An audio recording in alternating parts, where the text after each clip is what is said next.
Mondialement connue pour son roman Entretien avec l'histoire, l'écrivaine Anne Rice nous a quittés en décembre 2021 à l'âge de 80 ans.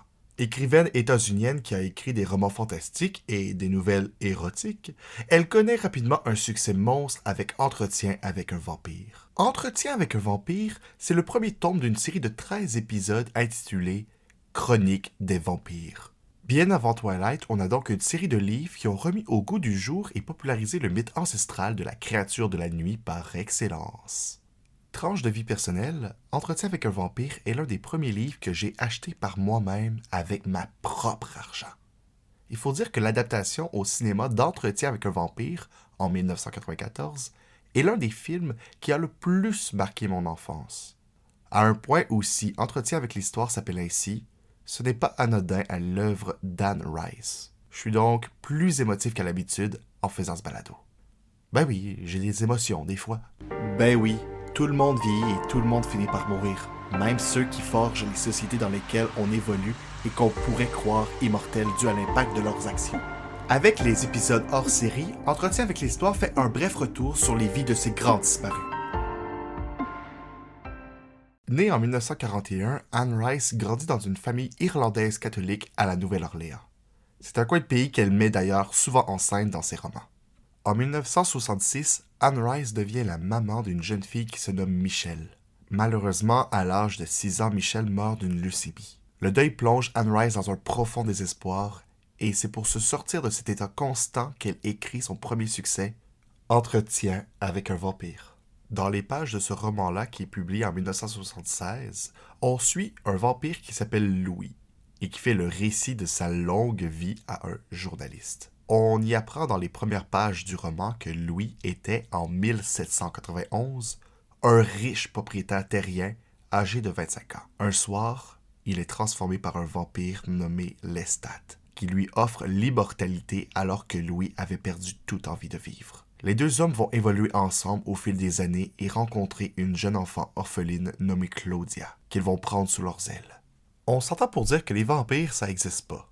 Mais tout de même, il y a plusieurs éléments qui relèvent de la vie d'Anne Rice. Ça fait de son œuvre une espèce d'auto-analyse fictive. Après tout, durant l'enfance, l'écrivaine est élevée dans le giron de l'Église catholique avec toutes les règles strictes que ça comporte. Mais à l'adolescence, Anne Rice va découvrir le monde extérieur à la religion. On peut donc y voir un parallèle avec Anne Rice et Louis, le nouveau vampire qui découvre le monde avec un œil nouveau. Anne Rice a été la première surprise par le succès qu'aura le roman, à un point où elle ne réussit même pas elle-même à expliquer ce qui l'a rendu mainstream. J'utilise des mots anglais. Quelques années après la parution du livre, Anne Rice va donner naissance à un deuxième enfant, un garçon qui porte le nom de Christopher. Souviens-toi de ce nom-là parce que ça va être utile pour la fin du balado. Christopher. En 1994, il y a même une adaptation du roman qui va être faite au cinéma. La distribution met de l'avant Brad Pitt qui est en pleine ascension à Hollywood, Tom Cruise qui est déjà l'une des plus grandes vedettes de sa génération, et la toute jeune Kristen Dunst, dont le rôle de Claudia, la jeune orpheline, est son premier rôle majeur au cinéma, sans compter la participation au film de Christian Slater et Antonio Banderas. C'est le gars qui fait chaboter dans Shrek. Au départ, Anne Rice est pas très emballée par la brochette de Playboy, mais elle laisse la chance au coureur. Il faut dire qu'Anne Rice est directement impliquée dans le projet puisqu'elle est la scénariste du film. En fait, Anne Rice a surtout peur de la performance que donnera Tom Cruise dans le rôle de Lestat. Une fois en salle, le film est un succès retentissant qui gagne de nombreuses récompenses. Il relance même les ventes du roman qui se trouve dans la liste des best-sellers. Anne Rice va même jusqu'à s'excuser d'avoir douté de la performance de Tom Cruise. On fait un bond dans le temps pour se rendre jusqu'en 2010 où Anne Rice annonce renoncer à l'Église catholique pour adhérer à une spiritualité indépendante.